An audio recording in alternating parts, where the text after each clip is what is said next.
So Callie and I go like way, way back. We didn't realize it until a couple years ago, right? That we had actually like known each other and had navigated like similar systems and were supporting families.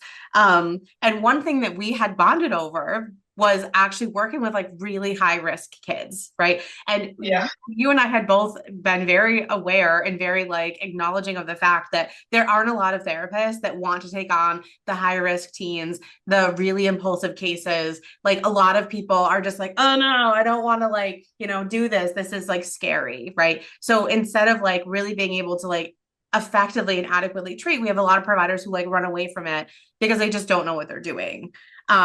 And so you and I had bonded over that. And I feel like, continue to find the connection where it's like we are the people that can understand that.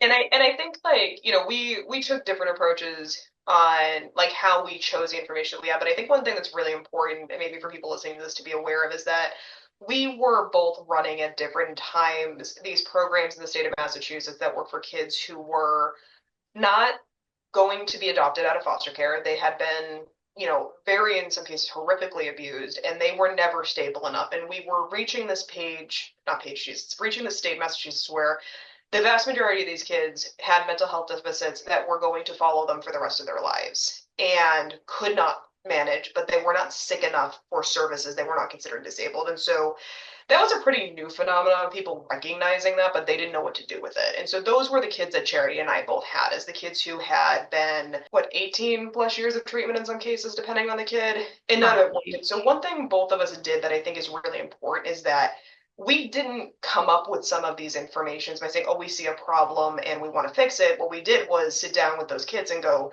you've been in treatment for 18 years and none of it's done a damn thing. And you're the 30th person I've seen this year that has that same story. So let's collect some information. Let's collect from some data and see what the hell it is that's going on, because it's clearly not your fault. And I don't think I had a single kid refuse to have answer that question. And I remember having one say, you know what? I really hope I see your face someplace one day because this needs to be fixed. And like, we are being failed. And the number one thing that every last one of those kids told me is, hey, if I have suicidal thoughts, if I have cutting, if I have this stuff, I'm either shamed and I get kicked out of my house because people don't want to deal with it, or we have this really awkward conversation where people will say everything but the word suicide. They'll say everything but the word cut. They will not actually talk to me about the problem. And I remember sitting there, I was an intern at the time when I first started having these conversations going ding, ding, ding, ding. Well, if you're in therapy and nobody's talking about why you're in therapy, of course the therapy's not working. That's a thing that's like so wild to me. And I guess I was like a little naive when I first got into therapy, thinking that like everyone that's a therapist, that's licensed, that's certified, trained, whatever, is willing to have those conversations. And the more that I talk to teens I work with, the more that we've talked to like the kids in care, people skirt around all of those things because they're like scared, right? It's like, oh yeah, I don't want to touch it because like maybe it'll poke me. But like if we're not talking about those, if we're not using that language, if we're not like really addressing shit, what work is going to get done? And I think, that's where I go back to what I was talking about. The starting point is people have this, whole awareness that they need to have this training and stuff. But the only training that we really have out there that exists is to be a crisis responder. And I was a crisis responder for a number of years. And so I can tell you directly, their entire job is not to be the outpatient therapist. It's just to remove somebody from the street if we think that they are at imminent risk. And I want to just like cover this really quickly for people listening, because we have kids who are sent to the hospital because people overblow what they said. Imminent risk is the criteria for an involuntary hold in every state in the country. It means that without intervention where we're locking somebody up and taking away their freedom, that they will die within the next 24 hours. Mm-hmm. So you can be suicidal for 50 years and never reach that imminent risk. So what do we do with these kids who are never at that risk? Are they just going to sit until they wait to get hospitalized? And it really does create that system of we need to fail up. I need to hurt myself in order for somebody to listen. I need to take a bottle of pills and hopefully somebody finds me in time, because a lot of times these aren't suicide attempts. These are, please take me fucking seriously. Let me look as bad as the person next to me that I think got help. All these people are looking for this training. How do I help this kid? I need to call these people who are also not trained in treating the problem. And the treatment doesn't exist. And there's a whole lot of things that go into that, but I think that the biggest thing I talked to developing clinicians around this is, what is your personal stigma? What is your personal bias? What is your professional bias around suicide clients? Because it is very, very complicated. And in the, I call it SAS, but the stabilization of self-harm in adolescent suicidality, I said that completely backwards. The entire first chapter is around checking bias, is, what was the first experience that you had dealing with a suicidal client? What was your supervisor's response? And I think that that makes a really big difference, especially professionals, because in my case, I can tell you very directly, I had a client attempt to kill herself in pretty lethal manners about 4 times in the span of a half an hour. When I was still in undergrad, I was working overnight at a residential facility. Yeah. But that was my experience, right? That, taking knives away from somebody, making sure they didn't run out in traffic, waiting for the cops to just please get here. I'm running out of time. And then Dan Reardon was the name of the on-call supervisor that day, and he picked up the phone, and I was anxious and mess, like, oh my God, I'm going to get fired because this just happened. And he was like, well, I mean, somebody's coming to debrief you, but she picked up knives, you took them away. She tried to run out in traffic, you stopped her. She tried to get into the med cabinet, it was already locked because it was supposed to, like, I don't know what else we're going to tell you. Like, this stuff happens. And I think that my tolerance level for personally being able to work on these cases is really because of that, because I had the worst case scenario that could have happened outside of a hospital happen in front of me. And the response from somebody was, this shit's going to happen and the person's alive, so who gives a crap? Yeah. Like how we got here at this point. But that's not what the vast majority of clinicians get. That's not what the vast majority of them are trained in. Well, and it's also not the vast majority of folks that like have even their own personal experiences. Yeah. Because I think part of my risk tolerance is my own like past history is like working with like friends in high school and folks in college. Suicide and self-harm has been like fully enculturated, right? And like my life at certain points. And so it's been that adjustment where now when you tell me like that situation in residential, not surprised at all. But like baby you in that sense was like, I'm going to get fired. This is the worst thing ever, and it is an adjustment to like understanding all those patterns and like seeing the behaviors. And I think even just from a personal standpoint, we bring in all of the things that we heard from other people on top of it and stuff like that. Yeah. And the thing that always stood out to me, and I'm also working on another course about communicating effectively with law enforcement. But years ago, before when the Department of Mental Health still had their own police department, my dad was one of their lieutenants, and I remember him sitting down with me and saying, like, if you're going to go into counseling, you need to just listen to your fucking clients, because I've responded to so many things, so many harm situations, that the therapist was not listening to the client, that the psychiatrist was not listening. And when he would show up for like the Section 12s, as we call them in Massachusetts, he would just go to somebody and literally just say, hey, the way that this works is if you get in the ambulance, they might let you come home tonight. But if you fight me, I guarantee you they're going to keep you, because that's just the way things work. I don't think ever had to put his hands on anybody, because just that basic, if you want to have a chance of like getting released, like you have to get in the ambulance cooperatively. They just got in. That's all they needed to know. It didn't need to be a power struggle. And I think that there is a lot of onus, especially with teenagers, where who's responsible? Are we engaging in a power struggle without realizing? Are we removing their autonomy? And are we removing it in a way that's actually keeping them safe? Or are we removing it in a way that means that they are going to eventually harm themselves? Because I think, one thing people forget about when we involuntarily hospitalize a kid is the highest risk of when somebody is going to kill themselves is actually in the 10 days after an inpatient admission. Yeah. So by putting somebody in an inpatient that didn't need to be there, you're actually raising the risk that they are going to kill themselves, and they're going to kill themselves before they might actually be back in your office. Well, and then the other thing too, like if we're just going to go on the topic of needless hospitalizations, is that when you have a kid who is like expressing SI or passive SI or is like self-harming, there are so many things that we can do prior to hospitalization. Like when you talked about the imminent risk piece, like there's so much we can do before that. But oftentimes in Massachusetts and other places, as soon as a kid talks about that or says it, all of a sudden they're getting put in like a different placement. Here's your IOP, here's your PHP, here's whatever. Like I can't handle it. So as soon as that kid gets the opportunity, the courage to actually share that, they're dismissed and put in a different place with all new people.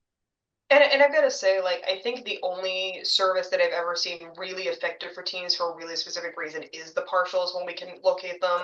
Yeah. Because if I have a kid who needs to get away from the stress of school, if I have a kid who's being bullied, if I have a kid who's really socially isolated, the partials are very helpful for that specifically. But if removing the kid from school would not alleviate the stress, there is no point to sending them to one. It's like really the only thing. And we don't even really have that many good partials for kids. I think Arbor in Massachusetts has one program for queer kids. They have one program for emerging adults, but you have to be over 18 for any of the specialties. And so I could send a kid that's 17 and there could be a 12-year-old adult because that's just the way the system's set up. And I think the fact that we don't have adolescent 1 and adolescent 2 to make up for that as well is also kind of a barrier to treatment for a lot of people. Yeah. Well, and then you bring up a valid point too, because when you have a kid who's experiencing that and maybe like has been admitted or maybe has never been admitted a day in their life, you're risking their exposure to like a wide variety of all these other things, good or bad. And so I think sometimes too, like I'm working with some kids right now who like were literally traumatized during their placement and they likely didn't need to be hospitalized.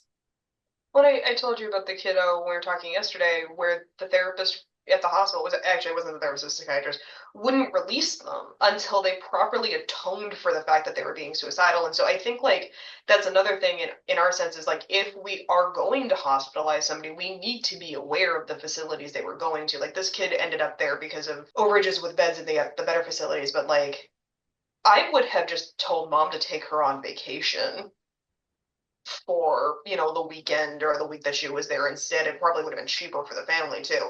And so like that's another option is like, hey, if you so up in New England, I know it's not really as much of a thing anymore as it used to be, but it used to be a thing that a lot of people, at least within like the extended family, had a cabin up in New Hampshire or a place down the Cape. And it's like, well, can you just go there for the week? Yeah. These places that are a little bit more rural that have less access to certain things and just chill out. Like we need to be away, but does that mean that we have to be locked in a facility? And I think a lot of people also don't understand, and I run into this a lot of times. So when you issue a Section 12 or other involuntary hold, it says it's a 72-hour hold. It's not. It means that you are able to be held involuntarily for 72 hours before you are reevaluated. It is entirely possible in most states in the country that you could admit this kid thinking, oh, they'll be there for a couple of days and they'll come home, and they can end up in a state hospital because what trumped up things got given to the emergency room to make sure the kid got held, then get passed on to the wrong people who are not trying to listen to them. And so, I think a lot of people realize, oh, it's a temporary thing and they'll be okay. Well, not exactly. And I think it is on the rarer side, but if you send somebody to an inpatient admission, you could take away the rest of their freedom for their entire lives. Like it is possible to do that. And the sicker the kid, the more behavioral the kid, the more likely that's going to happen. And I think a lot of people just are not aware how that system works and really are not aware of how any of the laws regulating this actually work. Which shows you like how like complicated it is even for like therapists to understand, and yet at the same time like parents are trying to navigate the systems for their kids, and without adequate support of a therapist who like actually understands how everything works, there's a lot of like people that get misguided. And I will say, like, I've talked to a couple of attorneys about this. The way that things work in most of the country, you're going to have it one board or something that is something slightly differently. But if a client dies by suicide and you took the appropriate steps, right, you were at least putting in the emergency consult because all of those evaluations are actually voluntary. So in the state of Massachusetts, if you hold an LMHC, the only thing you can do is give them the number for someplace like Riverside because you can't section the hospital yourself. If you've done everything that you were able to do and the client still dies, you're not going to get your license revoked. Like you're actually more likely to go to jail on a manslaughter charge before your license will be revoked. Your license will be revoked because of that. So that gives you a better understanding of like how badly do you need to fuck up before you really need to worry about that? The bar is pretty high, and it's not that person who's like, well, I don't know if I should have sent them to the best team or I should have called Riverside. Well, if the kid wasn't going to cooperate anyway, there was probably no point in calling them. If they show up and the kid's like, I don't want to fucking talk to you, they're going to leave. So question for you, what is the threshold for you when you're working with a teen who's like maybe more high risk between working with the parents to stabilize at home and creating a plan and sending them to get evaluated? Honestly, it really depends on what the parents' resources are and how cooperative they are with certain things, and what are some other aspects that might be going on. So if there are guns in the home, I'm automatically going to be more likely to send a kid to a facility, even if it's for the 3 days for us to get the guns out. But if I'm working with a family that's in the military or somebody's in law enforcement, then we have a lot of other things that need to be arranged. Like dad might need to go stay with somebody before the kid can get out of the hospital or go home from my office because that service weapon has to be with him. And just to throw out there, this is dependent on the state, but if you are working with a family where one of the members of the family has a weapon because they are in law enforcement, it is against the law in almost every state in the country for you to tell them that they have to get rid of it. So that is something I want people to be aware of, because there are people who've run into issues with that. So there's a lot of different pieces that come into that. The biggest reason I'm going to send a kid to a hospital is if the kid says, I need to go to the hospital, and they have no history of hospital seeking behavior, I'm just going to listen to them. I have a lot of really blunt conversation with my kids about what hospital seeking is and how it's not going to actually help them get better when they first start treatment. So the vast majority of the kids that I work with, if they say I need to go, they usually do actually need to. And I don't really question it, because we had conversations, direct conversations with the child themselves, not the parents, of this is why I hesitate, this is what I'm being worried about, these are the things you need to be aware of. All the hospital's going to do is dope you up on a bunch of fucking medication and send you back home, because that's what their job actually is, regardless of what people might tell you. And if they know that, and they are aware of that, and they're like, that's what I actually need right now, in full understanding of the actual process, and they say I need to go, I'm going to listen to them, because they're usually telling me the truth. Sorry to interrupt you, because I hear such a poignant part of like just fucking listening to them and like really just allowing them to have that conversation. Because to me, if you have a kid who's saying like I really need to go, and they're like, no, you're fine, that just grinds my gears.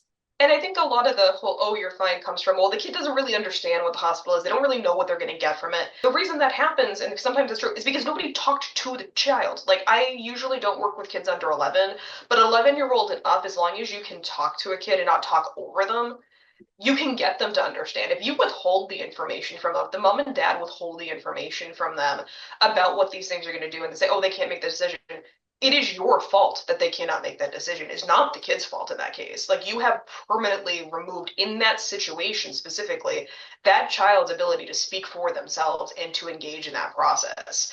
And so, I don't really understand what that is, with, especially dealing with kids probably under 15. With the 16, 17-year-olds, we see a little bit more of that communication not being an issue, but it's their life. It's their brain. If you're not having a conversation with them, parents can make some decisions, but realistically, I'm a queer therapist in Florida. I'm not going to trust a parent who comes in telling me they're looking for fucking conversion therapy, because it happens.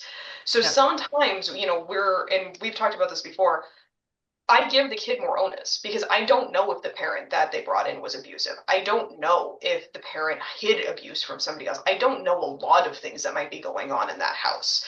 And so we're making the assumption that a parent should be able to make decisions for their kid. And I'd say in the vast majority of times that is relatively accurate, but it's not true 100% of the time. And so I'm going to put that kid in charge, knowing that a parent that can make the decision appropriately, that where there is no issues, is going to sign off on what the kid is asking for once we sit down. But if you remove the access from that kid, you don't teach them how to talk, you don't teach them what these things are, and then you just roll your eyes when they're looking for it, what are you doing in all of the sessions up until that? Because this kid is responsible for their mental health. This kid is responsible for their treatment progress. This kid is responsible for getting better, even if their family system never will. And so I'm a big proponent of leaving parents out of the therapy room. I know we get back and forth around this for a lot of reasons, but if the family system is toxic, odds are it's been toxic for 6 generations. Yep. And I want this kid alive. And that might mean keeping them alive until they're 18, when they can walk out the front door. I don't care. My whole thing is, you deserve to have a life. You deserve to have a life that you want.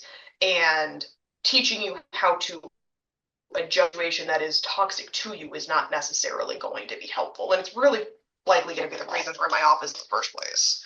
I just want to point out too, like, I loved what you said about really like a teen being accountable and responsible for their mental health. And I do think that there's a lot of folks who are like, oh, like it's so-and-so's fault. It's his fault. It's my parents' fault. Right. And it's like, okay, we can blame everyone all day, but you're the one that has to do it. You're the one that has to work on it. You're the one that has to find your way through all of the shit that you've been dealt. And like, my goal at the end of the day too, is like, I want to get you to 18. I want to get you to adulthood. I want to get you so that you can make your own decisions.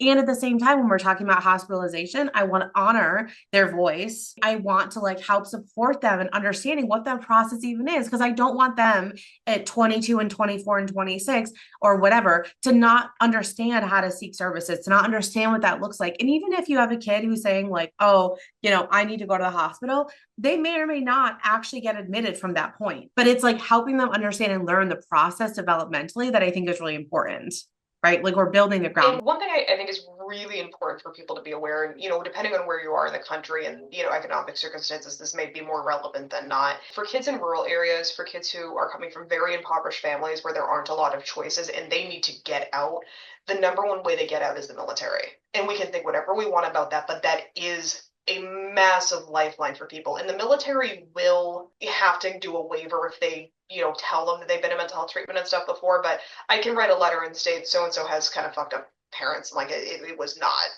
them that was the issue and stuff. And the military will waive that. But if there is a single psychiatric hospital admission that's ever existed, they are permanently barred from the only thing that could have saved them in the long run. And so you can have whatever thoughts you want about the fact that that's a reality, but the reality is it is a reality. And so we always want to be really mindful of these things because those hospitalizations can limit job prospects. You cannot work a lot of federal jobs if this has happened. I think after 15 might be the cutoff. They raised it a little bit. It used to be like after like 11, but there's a lot more consequences to the life of that child where it's like, hey, if I'm saving them today, but 10 years from now, they are going to kill themselves anyway, because the way I went about taking care of them right now, that's another issue. And some of the kids are actually aware of these things and, can have a conversation with you. So I think that the whole thing's really complicated, but at the end of the day, if we can put the kid in response of, hey, what does suicide look like to you today? So like that's when we get into, is this just intrusive thinking? Is this, just a random thought about death? A lot of kids were reporting intense suicidality after COVID started. They were just processing the reality of death earlier than most people would because it was happening all around us. And most of it was not actually suicidal thinking. So, starting off with, okay, when you say you're suicidal, is that what I think it means, or is it something completely different? Because a lot of times it is. And then say, okay, when you get to this part, what coping skills do you have that actually fucking work? Because I can guarantee you, if you want to punch somebody in the face, going and drinking a glass of water is probably not going to do anything, and putting it on them. Okay, what can you do? Can you identify for me what the issues are? But also for a kid who is maybe embarrassed about it, being able to explain boundaries, I think also in the session is really big. Like one of my biggest things, you've probably heard me talk about this before, is if a kid says, I don't know, I'm going to zero in on that as the treatment issue, because most of the kids I work with have very severe cognitive avoidance, usually based in trauma on what's going on, right? And so I tell the kids directly, like, if you tell me I don't know, you better mean that you don't know, because I'm going to zero straight in on that. That's going to be the rest of the session that we're talking about.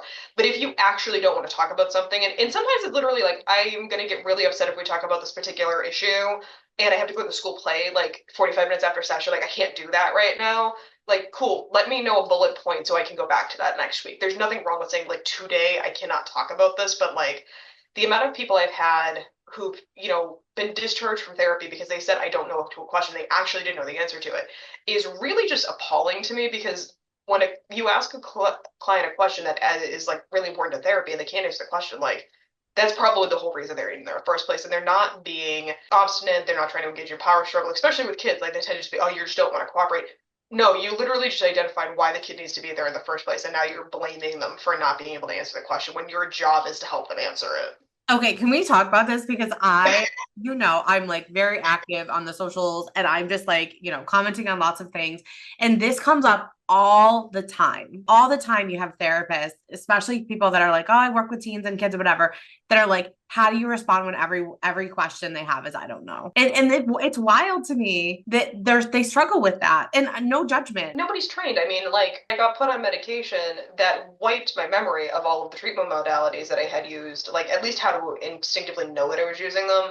And it made me a better therapist because years after I got out of grad school, when I was already licensed and all this stuff, I had to sit down and actually relearn how to use all these treatment modalities. But most people walk out of school saying, oh, I know how to do it. Well, you weren't, like, that one class that's required for most people's licensure on different types of treatment modalities did not teach you how to properly use CBT, did not teach you how to properly use DBT, did not properly teach you how to use any of these.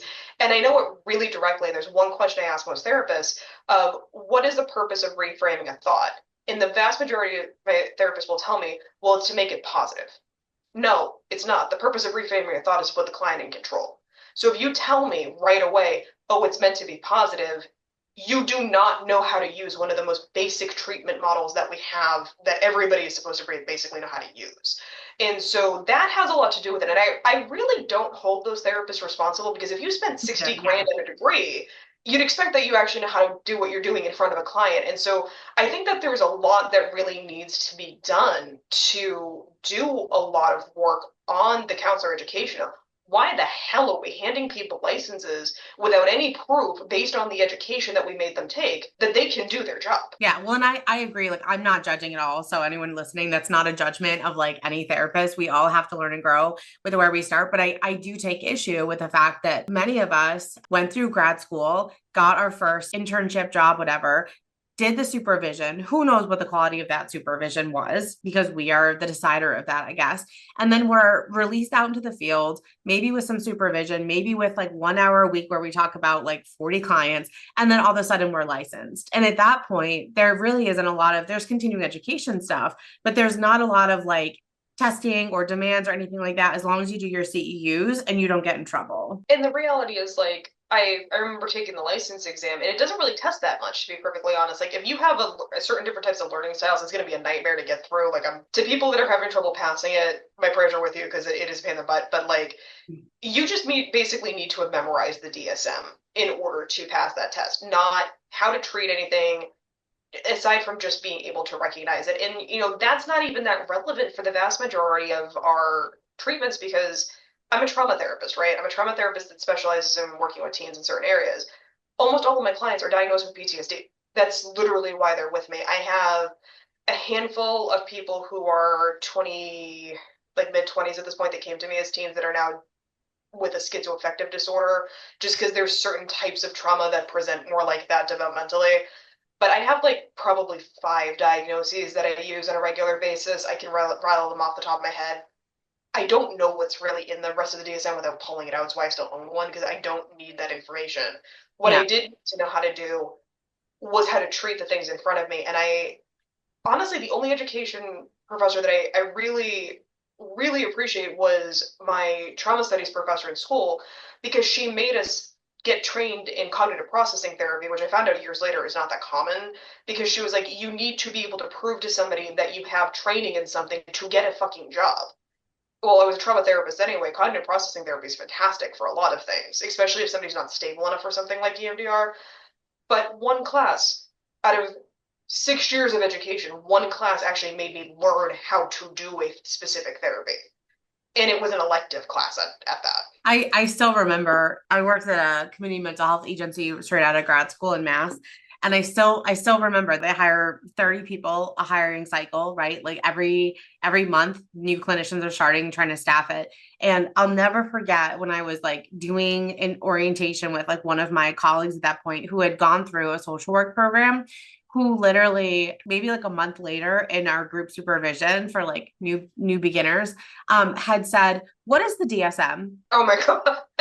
Are you serious? I'm dead, had no idea, didn't understand how to diagnose, had never even like read the DSM, didn't understand what it was, had been like providing therapy at this point to a population of people who are like severely impacted and like in need for 30 days, had gone through grad school, gone through internship, like the whole 9 yards, didn't even know what the DSM was. Actually, there's something that brings up that I talk about with people a lot that's really important to treating teens that I just want to touch on here. By the way, I'm going to get hate for saying this, so I'm already aware of that. But in the past 5 to 10 years or so, there's been a huge move of don't pathologize your clients. You're not allowed to do that. I want to clarify what pathologization is, because what people are talking about is not what they're telling you. So to pathologize an illness or a client, we need an actual treatable thing. So if you were using insurance and you don't have an actual treatable thing, you don't have medical necessity. So for one thing, you're already doing that part because you're required to do this for pretty much any treatment in most states.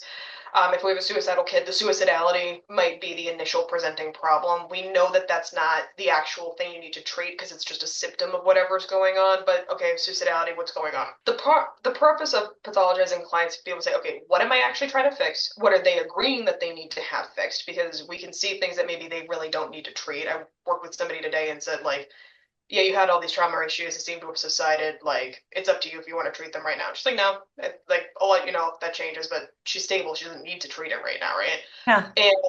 And that's the end of it. If you cannot pathologize what is the illness my client's coming in for, what is the problem issue that they're really presenting for treatment for, and figure out why is that happening and how do I treat the things that are causing that, you are not doing your job. When we talk about pathologizing clients in the way of, oh, don't do that, what we were really talking about was coming from a domineering standpoint of you have to do the right thing. You have to be doing it this way. You're choosing not to do it that way. And it was really about making sure we gave clients agency.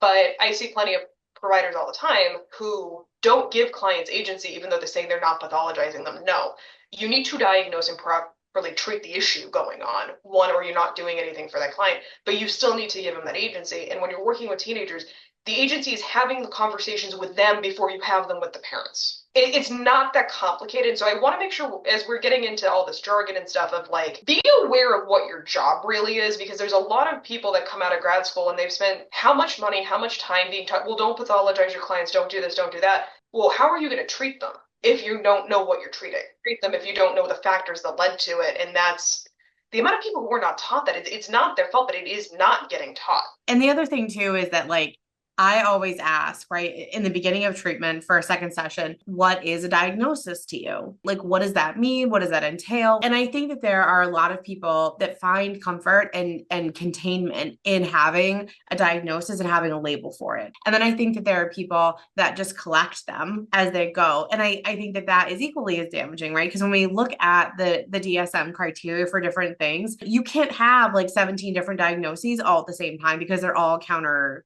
indicated. When we're having conversations, it's also up to us, especially with teens, giving them autonomy, explaining like what a diagnosis actually is. What does that mean? How do we reassess? What does that look like? Right? Because we're in a lot of places, we're the first person they've ever talked to about this. We have to give them the information. And I think a challenge I put to a lot of providers, and I probably need to phrase this differently because I think the way I put it's going to get me in trouble at some point, but I really challenge providers to look at themselves as a medical provider, right? So if I go into a doctor with an ailment, right? I Yeah. want to know what's going on. I want to know how they're going to treat it. And if it's chronic, I want to know how is it that we know that this can't be cured, and what does treatment look like? I have multiple chronic illnesses. You would never know because they were diagnosed. I know how to prevent them from affecting my life. So it's something being chronic is not necessarily always problematic if you know what it is. Why is it in mental health that we do anything different? Because I don't ever have a client who's had an issue getting a diagnosis as long as it was correct. My clients want to know what is going on with them. They want to understand how it happened, and they want to know what their prognosis can be and how to fix it. If I use DBT, I explain all of the stuff to the client. Because like in DBT specifically, there's certain things where we can't really explain what we're doing or it undoes the point of the treatment. But Yeah. I explain my treatment models to clients. I get prior consent to use them because of that one little hinky thing. It's the same thing as going into any other medical provider. I'm not going to get a shot in a doctor's office without consent. How are we explaining the treatment? How are we telling somebody why they're in front of us in the first place? How are we treating it? And are we getting explicit consent from them to do that work? And by the way, if you're working with somebody under 18, if the kid is like over about 10, you have to get explicit consent from the child, not just the parents. Well, and I just think that's good practice, right? Like, It's an issue with licensing boards, though. Like the kid can actually file a complaint against it. And I don't know why it is that people have an issue with that particular thing.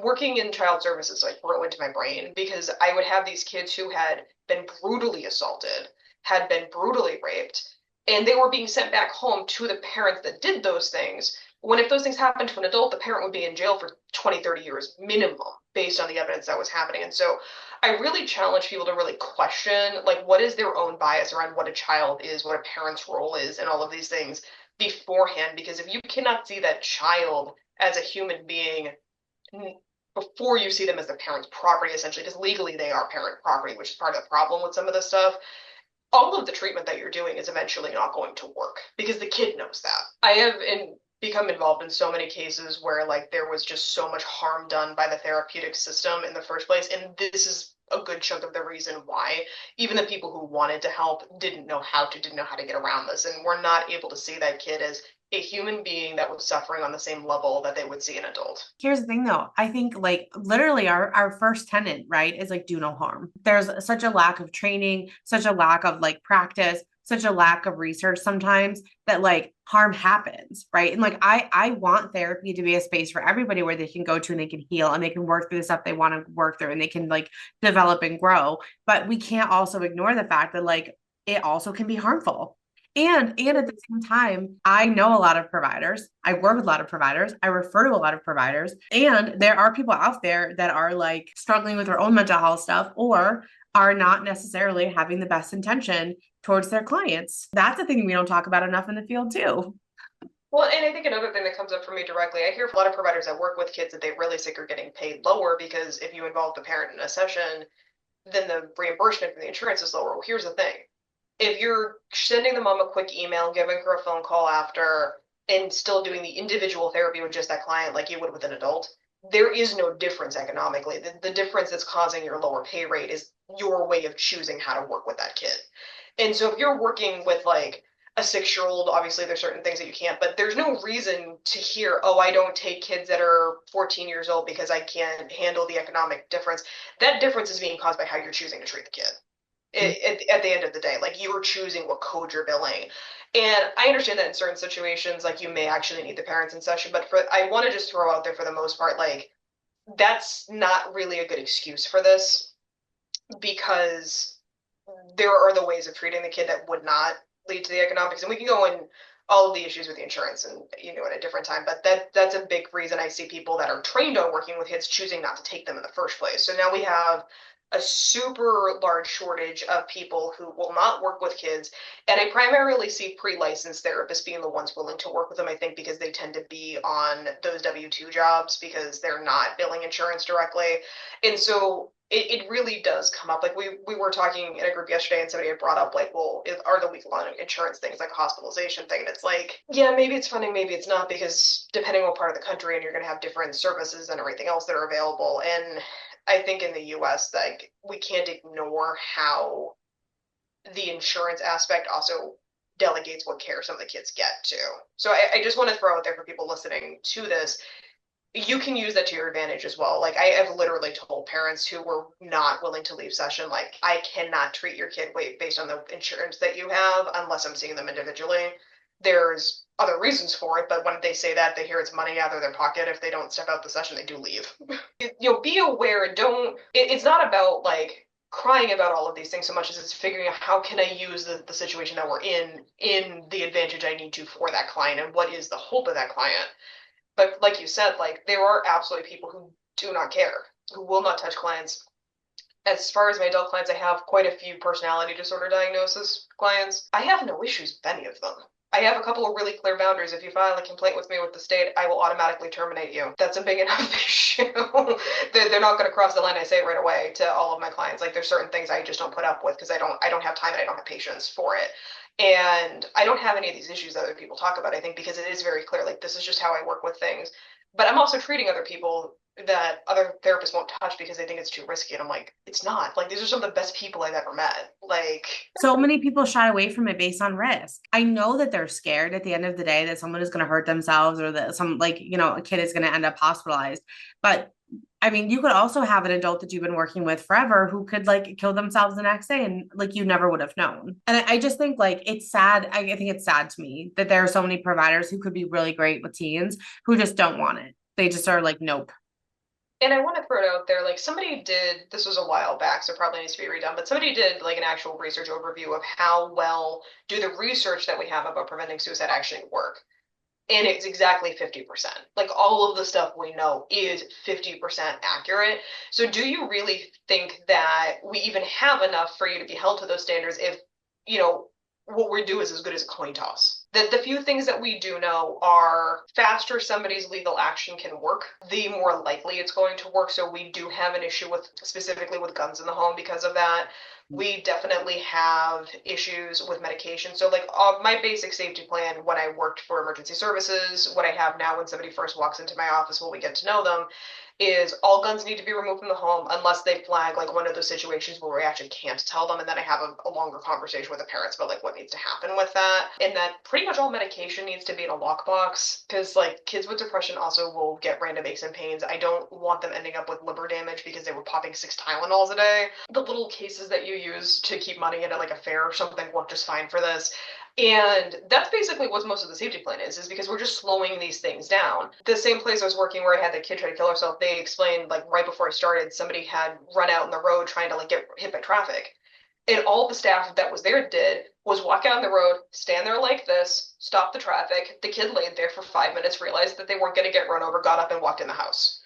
And like didn't even require hospitalization. So it's like, how are we slowing those things down? And one of the big things that I do to actually slow people down is explain, okay, so what is the thing you want? Do we want to know about the risks? Because here's a question, like, are you willing to risk what's going to happen if you do something that really hurts you but it doesn't kill you?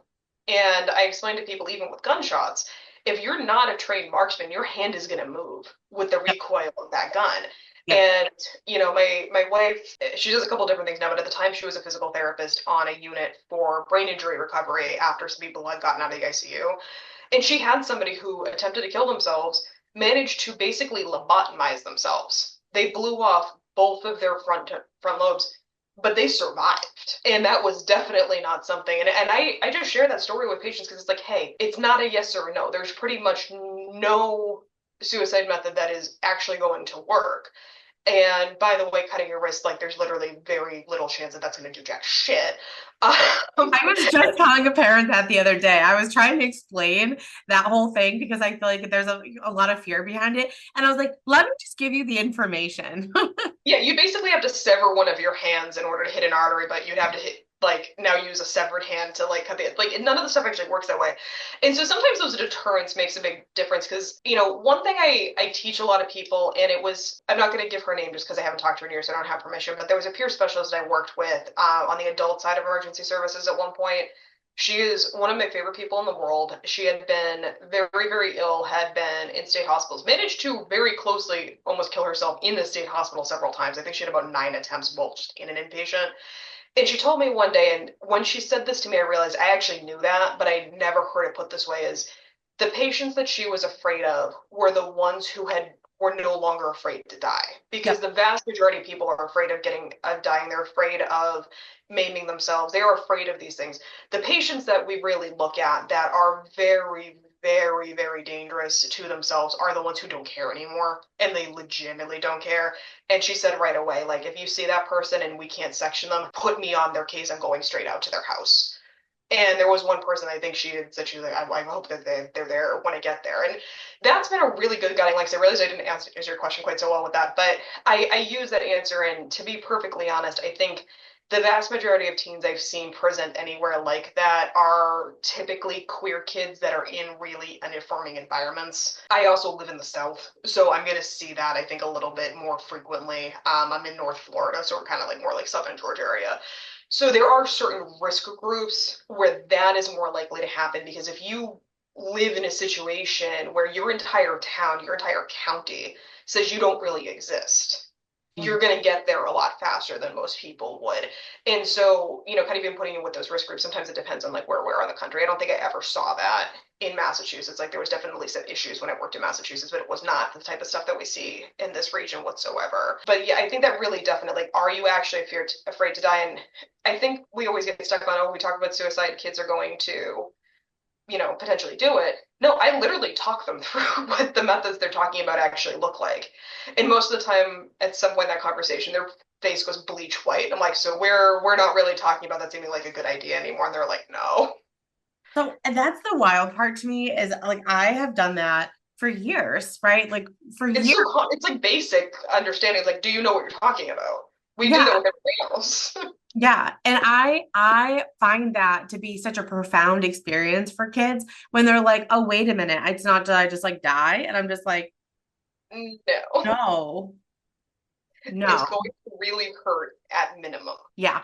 So and it's interesting because I think that like I've obviously looked into that a lot. Like I've done a lot of like research with it because I feel like I wanted to be able to explain what that would look like to people and to like help them understand. And it never fails for them to be like, oh, never mind. Yeah, and like the reality is for most kids, like I literally just asked them, I was like, if you could get on any plane by yourself today and get off of it, what would it look like? You know, what would be different? And the person who's like, well, if I get off the plane, nothing's going to be different. That's the person I'm really more concerned about because the person who answers the question, well, maybe I'll be in my 20s, maybe I'll be living in Spain, maybe I'll be doing this stuff. Like, okay, so we just need to get you through this space. Like you want to live. Like you're really clear that you want to live.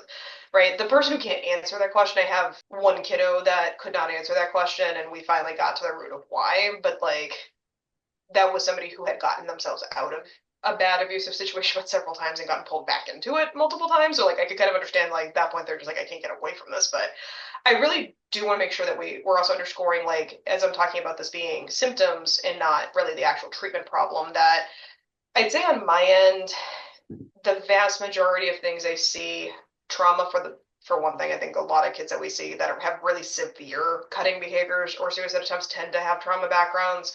Yep. That's one of the reasons I don't allow the parents in the sessions because I just assume that they're going to tell me something the parents might not even know about. It's not unusual for kids who have been sexually assaulted and the parents like weren't responsible but also don't know like that. There's also learning disabilities are a huge thing. I think processing disorders, like slowed processing or issues with expressive language, those ones are also really significant when I have kids that are probably like 11 or 12. Like those tend to be more presenting.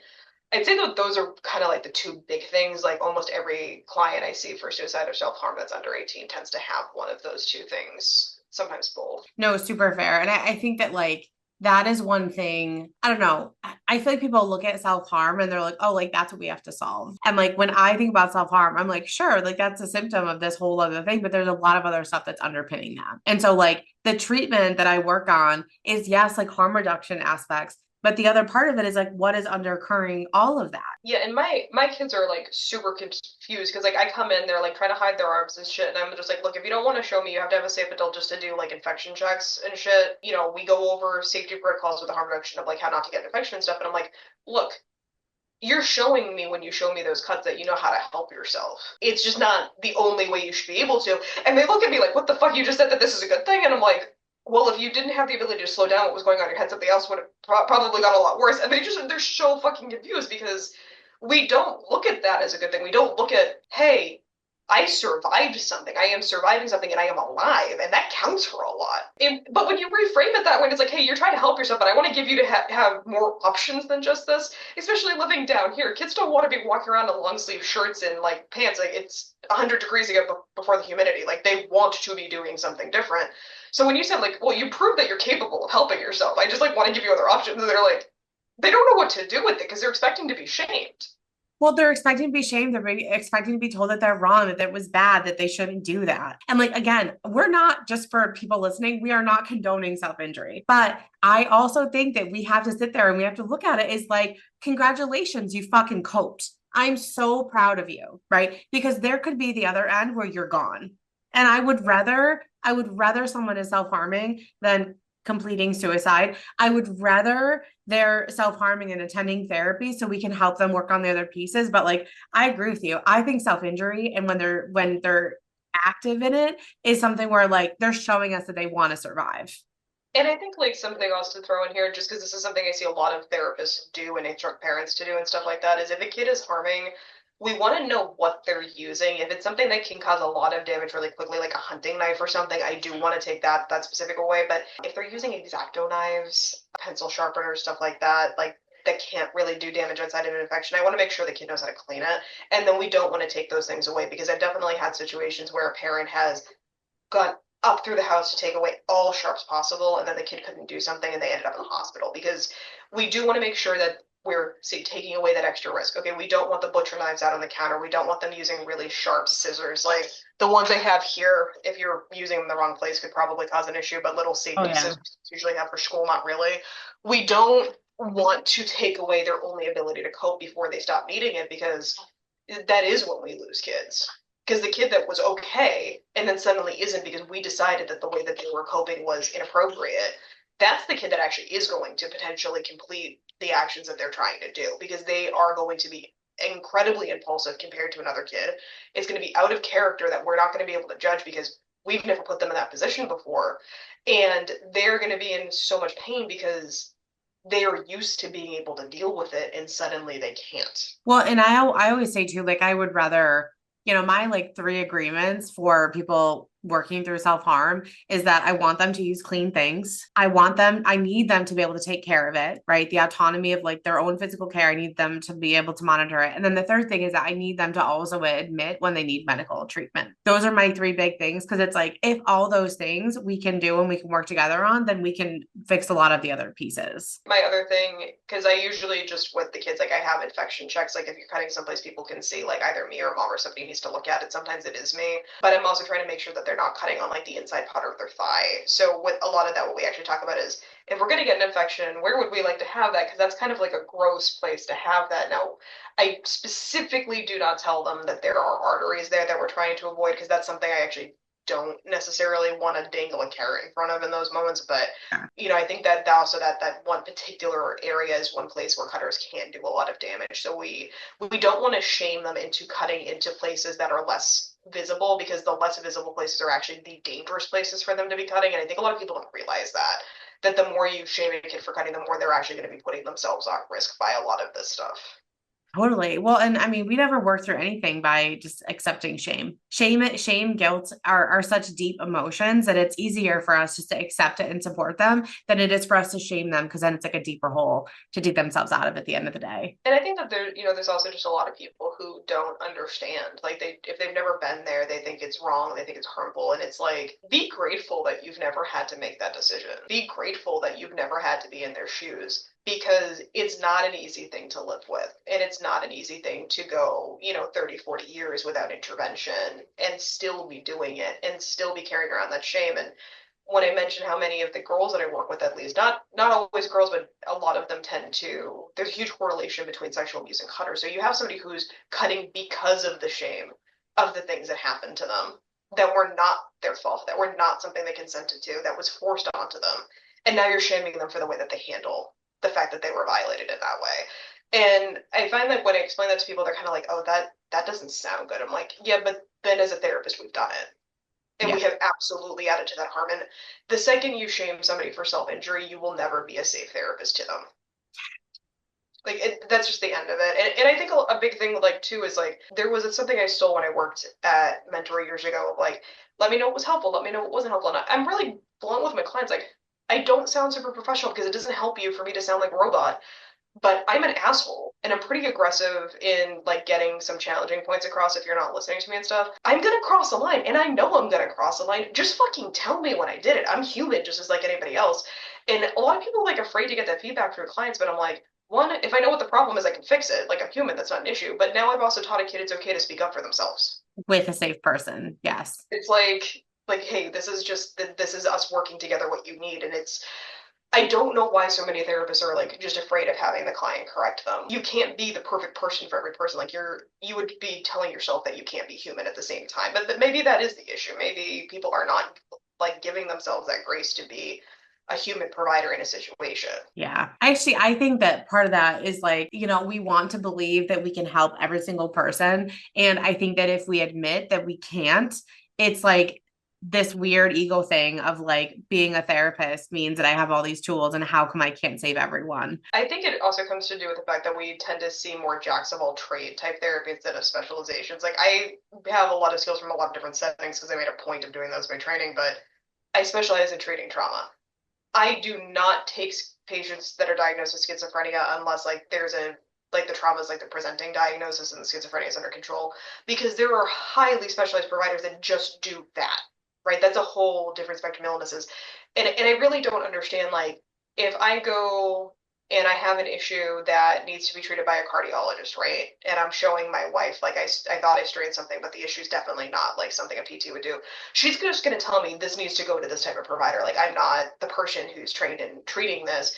And that's the end of it. And I think that our field is one of the only things that I've ever seen where everybody's supposed to know everything at once. And like, and then they don't even train you on top of it. So I'm really a big push to get providers to look more at themselves as medical providers who are specializing in a certain thing, who know what their role in the field is, because I think that it's that lack of boundaries. I am this type of therapist, this is what my training is in, this is what I can do, and this is what I can take. And we don't have that across the board. And I really don't think there's any state in the country that requires that type of stuff. Because when I do go to the people who are with those extra specializations, so like what we do with the self-harm treatment, when I work with other certified EMDR providers, when I work with patients who might have been referred to a sex therapist, like anybody who is actually in that field knows what they're treating and knows what their modalities are, just like you would in most medical settings. I don't see that imposter syndrome. I don't see that question. I don't see that self-doubt. So how do we get the rest of the field to be like that? Because the vast majority of teens are not going to teen providers. They're going to general practitioners because it's their first entrance into the field.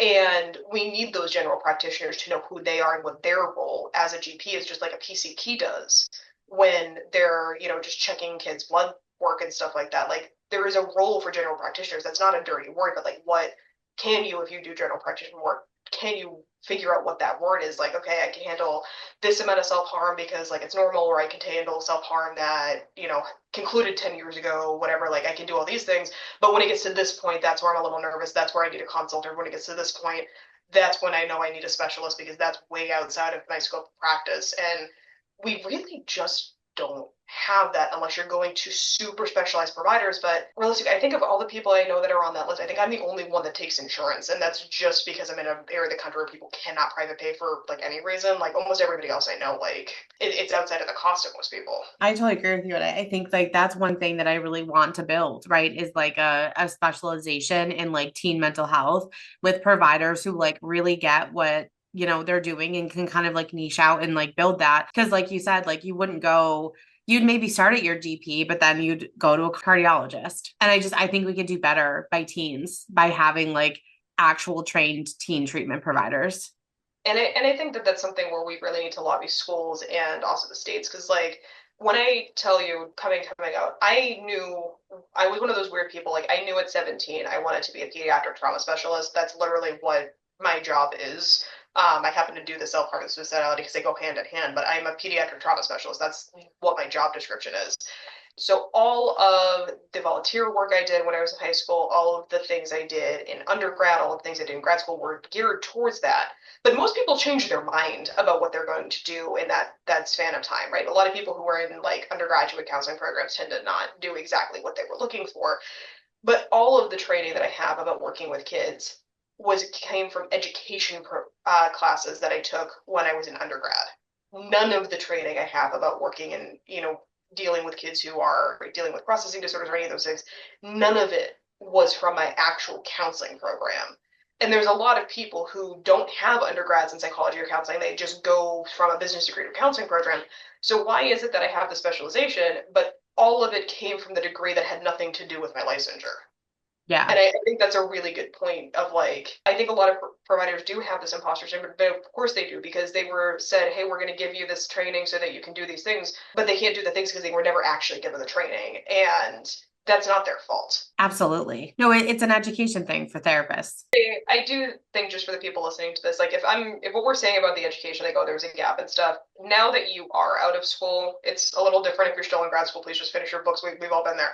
But if you are out of school, please use the CEUs that we are required to pay for to focus on this if you don't already have it. Go to like a CBT program. It doesn't have to be a certification, but it can do one of those weekend intensive.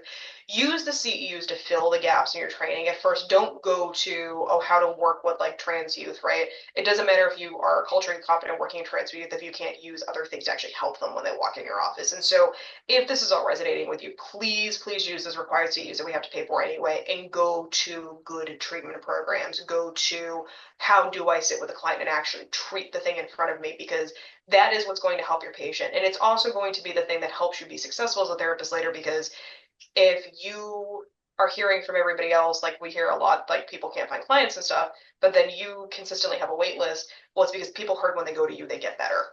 And so people are going to wait for you. And so that's what people are really looking for. You're not a friend to have coffee with. You are a medical provider. And when you can use those interventions, you're probably trained in them, like people understand and they will respond by like letting them know, hey, let's go to Charity. Charity can take these kids. Like, I'm not going to be paying for nothing because, you know, we're going to treat the problem that's actually in front of us. 1,000%. Ugh. Callie, I don't want to keep you forever because I absolutely could, because we could talk for years, and I do have to let you go, but thank you so much for like chatting with us today. And I am going to have you on like 17 more times because there's so many things we need to talk about. I know I talked a little bit about that model that I developed. I got asked to put on this training for this model, which is how to help kids stabilize the suicidality in outpatient treatment so we can actually get to the underlying things. We've been trying to actually get people to go to it since I got asked to put it on. It's going to be on October 24th, the Friday before Halloween. Just to throw out there, because I got some comments about this, a lot of people's feedback was I don't have time to do CEUs that aren't going to count towards, you know, my requirements, which is totally fair. You do see pretty steep things for trainings, but I want to make sure that people are aware that when you go to a training where the CEU credits are already like approved, that costs the training providers, I think upwards of $1,500, depending on what accreditation you're getting. So when you see those prices, like you're actually paying for the fact that those CEUs were already approved. And so that's one of the reasons for the trainings. If you have issues with affordability, reach out to whatever the organization is, because a lot of places have discounts. They just don't, you know, publicize them because everybody's going to correct ones they don't want. But in our case, if you go to stabilization of adolescent suicidality, self-harm at CE Go. It's going to be on the 24th and it's 9 to 4. So if anyone listening signs up, we will see you there. Feel free to reach out to Charity, reach out to me if you have questions about that. I think we talked about doing a specific one just to kind of go over what that model actually more specifically looks like. You know, if you've noticed with Charity and I, like our whole thing is we want to train other people to be able to do the same work, and questions are always valid and they're always good, and one of us will get back to and answer them.